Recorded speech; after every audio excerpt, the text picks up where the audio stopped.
आज कोई भी सोशल या इकोनॉमिक इंडिकेटर उठाकर देख लीजिए, बिहार का नाम नीचे से शुरू होता है। इलेक्शन कमीशन के डेटा की माने तो औरतों को 10,000 रुपए देना एनडीए सरकार के लिए कामयाब रहा, क्योंकि महिला वोटर्स का टर्नआउट पुरुषों को भी पार कर गया। 2023 के इकोनॉमिक और कास्ट सर्वे ने दिखाया था कि कैसे बिहार में 94 लाख परिवार 6,000 रुपया या उससे भी कम में गुजारा करते हैं। क्या कैश ट्रांसफर से ये स्थिति बदल सकती है?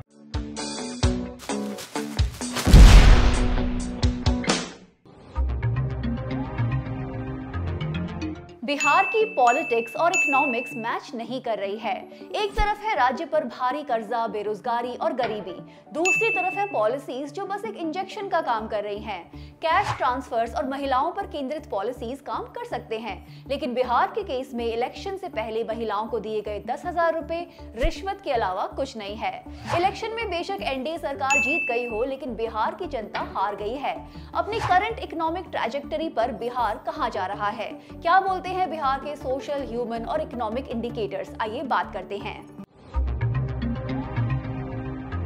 आज कोई भी सोशल या इकोनॉमिक इंडिकेटर उठाकर देख लीजिए, बिहार का नाम नीचे से शुरू होता है। बात चाहे एजुकेशन की हो, जॉब्स की हो, हेल्थ की हो या ह्यूमन डेवलपमेंट की हो, बिहार अपनी बीमारू स्टेट की छवि से बाहर नहीं निकल पाया है, और तो और दूसरे हिंदी भाषी प्रदेश के राज्यों से भी पीछे ही है। 2023-24 में बिहार में मैन्युफैक्चरिंग से सिर्फ 5.7% जॉब्स जनरेट हुए, जबकि सर्विस सेक्टर से 25% जॉब्स आए। मैन्युफैक्चरिंग में बिहार 29 स्टेट्स में से 23वें पे है और सर्विस सेक्टर में 29 में से 21वें स्थान पर है। मैन्युफैक्चरिंग सेक्टर में नौकरियां बनाने में गुजरात और वेस्ट बंगाल कहीं आगे हैं। सर्विस सेक्टर में नौकरियों में केरला सबसे आगे है और फिर हरियाणा। वेजेस का भी यही हाल है। साल 2022-23 में रूरल एरिया में काम करने वाले आदमी का एवरेज डेली वेज 308 रुपए था। केरला में ये 764 रुपए पर डे है। रोजगार के कम अवसर और मैन्युफैक्चरिंग और इंडस्ट्रीज के ना बढ़ने से बिहार की पर कैपिटा एनुअल इनकम 66,000 रुपए पर ही अटकी है। तभी बिहार वासियों को काम के लिए दूसरे राज्यों में जाना पड़ रहा है। 2023 के इकोनॉमिक और कास्ट सर्वे ने दिखाया था कि कैसे बिहार में 94 लाख परिवार 6,000 रुपया या उससे भी कम में गुजारा करते हैं। क्या कैश ट्रांसफर से ये स्थिति बदल सकती है? इनकम कम है, इसलिए कंजम्पशन भी कम ही है। किसी राज्य के स्टैंडर्ड ऑफ लिविंग को मापने के लिए monthly per capita consumption expenditure या MPCE का इस्तेमाल किया जाता है। शहरी इलाकों में बिहार का MPCE है 4,768 रुपए और ग्रामीण इलाकों में 3,384 रुपए। केरला का MPCE शहरी इलाके में 7,000 और ग्रामीण इलाके में 5,924 है। और तो और यूपी और राजस्थान का मंथली पर कैपिटा कंजम्पशन भी बिहार से ज्यादा है। पूरे देश में बिहार का MPCE सबसे कम है। स्थिति तब बदलती जब एक्चुअल इकोनॉमिक एम्पावरमेंट होता, इंडस्ट्रीज होती, मैन्युफैक्चरिंग होती, रिलायबल पब्लिक इंफ्रास्ट्रक्चर होता, गांव की इकोनॉमी को भी बूस्ट किया जाता, तब जाकर रोजगार और स्वरोजगार के अवसर खुलते। स्कूल्स और हॉस्पिटल्स होते, अच्छी शिक्षा और स्वास्थ्य होता, तो लोगों को भी आगे बढ़ने का मौका मिलता। 2019-21 तक बिहार की सिर्फ 61% महिलाओं ने स्कूल अटेंड किया था। 20 से 24 साल की 41% महिलाओं की शादी 18 साल से पहले ही कर दी गई। क्या कैश ट्रांसफर्स इन महिलाओं को वास्तविक निर्णय लेने के अधिकार दे पाएंगे? साल 2025 में भी बिहार का लिटरेसी रेट 74.3% है। दक्षिणी राज्यों से तुलना करें तो केरला का लिटरेसी रेट 95.3% है, तमिलनाडु का 85.5% और कर्नाटका का 82.7%। NSSO का डेटा दिखाता है कि बिहार में 12th क्लास तक इंग्लिश मीडियम में पढ़ाने वाले स्कूल्स सबसे कम है, बस 6%। उत्तर प्रदेश में भी 12th क्लास तक के इंग्लिश मीडियम स्कूल्स ज्यादा हैं, 14%। ऐसे स्कूल्स तेलंगाना में 63% है, केरला में 60.7% और आंध्र प्रदेश में 59%। क्लास 1 से 8 में नेट एनरोलमेंट रेशियो देखें तो बिहार का 97% है, जबकि कई स्टेट्स में ये 100% हो चुका है। क्लास 8 तक तो फिर भी ठीक है, आगे जाकर ये और भी कम हो जाता है। क्लास 11th और 12th का ग्रॉस एनरोलमेंट रेशियो सिर्फ 35.9% है। हिमाचल प्रदेश में ही ये 94.1% है और केरला में 85%। हायर एजुकेशन में स्टूडेंट्स का एनरोलमेंट रेशियो और भी कम हो जाता है, बस 17.1%। तमिलनाडु में ये 47% है और हिमाचल प्रदेश में 43%। स्वास्थ्य सेवाओं का भी हाल जान लें। बिहार में इन्फेंट मोर्टेलिटी रेट 1000 बर्ड्स पर 27 है। केरला में ये सिर्फ 6 है, कर्नाटका में 19 और तमिलनाडु में 13। प्रजनन के दौरान मरने वाली औरतों की संख्या बिहार में हर 1 लाख औरतों पर 118 है। तमिलनाडु में इसकी संख्या आधे से भी कम है, 1 लाख पर 54। ये तो सीधे आंकड़े हैं, ग्राउंड पे हालात और भी खराब हैं। 2020 में अप्रूव हुआ एम्स दरभंगा प्रोजेक्ट अभी अंडर कंस्ट्रक्शन ही है। पब्लिक हेल्थ इंफ्रास्ट्रक्चर पर 2024 की एक CAG रिपोर्ट ने पाया कि बिहार के हेल्थ डिपार्टमेंट में आधी पोस्ट खाली पड़ी हैं। हर 2148 लोगों पर एक डॉक्टर है, जबकि रेकमेंड होता है कि 1000 लोगों पर कम से कम एक डॉक्टर हो। हेल्थ सेंटर्स में से स्पेशलिस्ट मिसिंग हैं।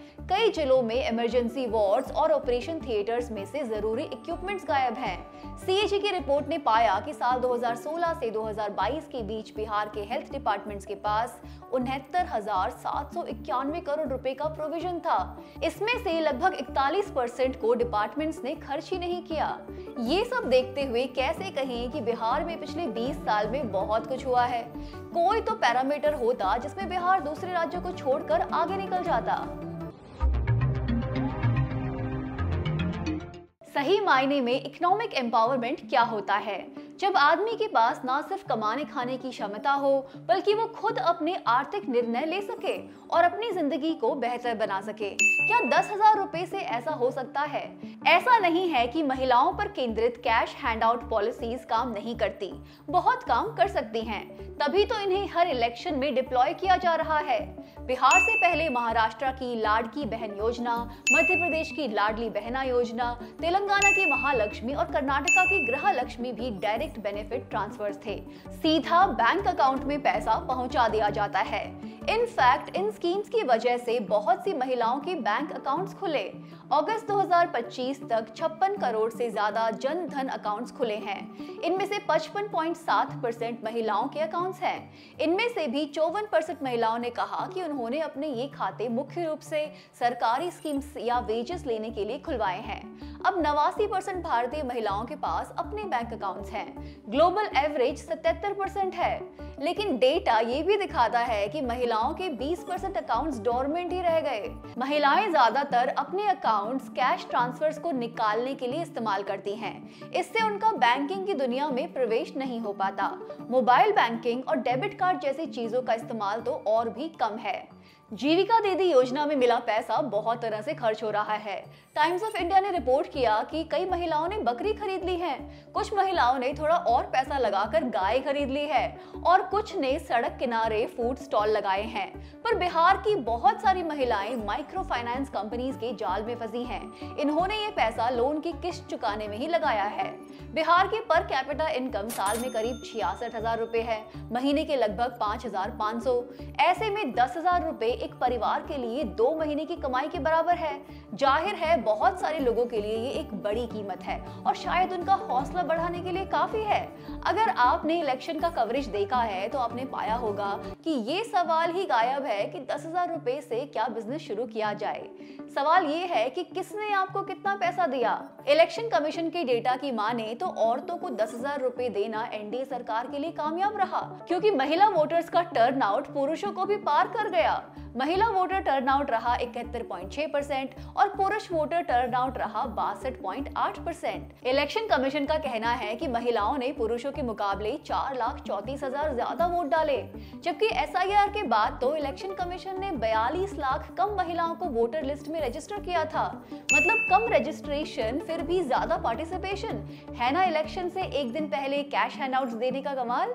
बाय द वे, इलेक्शन के बीच में भी कैश हैंडआउट्स दिए जा रहे थे और इलेक्शन कमीशन चुपचाप देखता रहा। साल 2025-26 में 12 राज्य कुल मिलाकर 1.68 लाख करोड़ रुपया महिलाओं को दिए जाने वाली कैश ट्रांसफर स्कीम्स पर खर्च करने जा रहे हैं। क्या इनका इलेक्शन से परे कोई आकलन होगा या मुमकिन भी है? अगर इन स्कीम्स को बस इलेक्शन से पहले ही रिलीज किया जाएगा तो इनको बस इलेक्शन के डेटा के साथ ही स्टडी किया जा सकता है। इनसे कोई बड़ी इकोनॉमिक ग्रोथ या एम्पावरमेंट की उम्मीद करना ही बेकार है। कर्नाटका की सरकार ने भी इलेक्शन से पहले 5 गारंटीज की बात की थी। उनमें से फ्री पब्लिक बसेस शक्ति स्कीम पर काफी चर्चा भी हुई थी, लेकिन कर्नाटका ने दिखाया कि non cash women centric scheme भी इकोनॉमिक एक्टिविटी बढ़ा सकती है। अजीम प्रेमजी यूनिवर्सिटी की एक स्टडी ने 2023 से 25 के बीच 2.7 करोड़ बस की ट्रिप्स को स्टडी किया। उन्होंने पाया कि इस स्कीम से औरतों के बस ट्रैवल में 151% इंक्रीज हुआ। पहले बैंगलोर की बसेस में 40% पैसेंजर्स औरतें थी, अब 62% तक औरतें हैं। इतना ही नहीं, ट्रैवल का कॉस्ट खत्म होने से औरतें काम के लिए ज्यादा ट्रैवल कर पाई और उन्हें रोजगार के नए मौके मिले। पर ये इलेक्शन से पहले बांटी गई रेवड़ी नहीं, इलेक्शन के वक्त किया गया वादा था। लोगों के हित में अच्छी पॉलिसीज बनाने की बजाय पॉलिटिकल पार्टीज ने मान लिया है कि कैश ट्रांसफर से ही विकास होता है। एटलीस्ट उनका तो विकास हो रहा है ना। आपके लिए विकास के मायने अलग हो सकते हैं। वेट करिए, आपके राज्य में भी चुनाव होंगे तो आपकी बहू बेटियों को भी कुछ मिल सकता है। पर सवाल ये भी है कि इलेक्शन से परे कहां खड़ी है बिहार की इकोनॉमी। हर 100 रुपया जो बिहार बनाता है उसमें से 40 रुपया कर्जा चुकाने में जाता है। सीएजी की 2022-23 की रिपोर्ट दिखाती है कि बिहार की बैलेंस शीट में 6.01% का घाटा है। बिहार की टोटल लायबिलिटीज 2.93 लाख करोड़ हैं, जिसमें से 2.43 लाख करोड़ का कर्जा ही है। अपने डेवलपमेंट प्रोजेक्ट्स के लिए बिहार सेंटर गवर्नमेंट से उधार पर निर्भर है, ना कि अपनी खुद की इनकम पर। साल 2022-23 में बिहार ने टैक्स और नॉन टैक्स जैसे सोर्सेज से बस 37% कमाई की, बाकी 63% सेंटर के ट्रांसफर्स और ग्रांट से आया। और तो और इस पैसे का भी 84.7% पुराने लोन्स चुकाने, सैलरी और पेंशन देने में ही चला जाता है। बजट में कैपिटल स्पेंडिंग जैसे कि रोड, हॉस्पिटल बनाने और पब्लिक इंफ्रास्ट्रक्चर डेवलप करने पे बिहार की सरकार ने बस 15.3% स्पेंड किया है। वेलफेयर, कल्याणकारी योजनाओं, शिक्षा और स्वास्थ्य पर कुल मिलाकर बस 23% खर्चा किया गया। मार्च में बिहार सरकार ने साल 2025-26 के लिए 3,16,800 करोड़ का बजट पेश किया। इसमें तरह तरह की स्कीम्स और आवंटन थे। 60,954 करोड़ रुपए एजुकेशन पर खर्च होना था, 20,335 करोड़ हेल्थ पर, 16,193 करोड़ रूरल डेवलपमेंट के लिए रखे गए और 13,483 करोड़ एनर्जी सेक्टर के लिए। आत्मनिर्भर बिहार के नाम पर भी अलग अलग डिपार्टमेंट्स को 5,972 करोड़ का बजट मिला, लेकिन जीविका दीदी जैसी स्कीम की कोई बात ही नहीं की गई थी।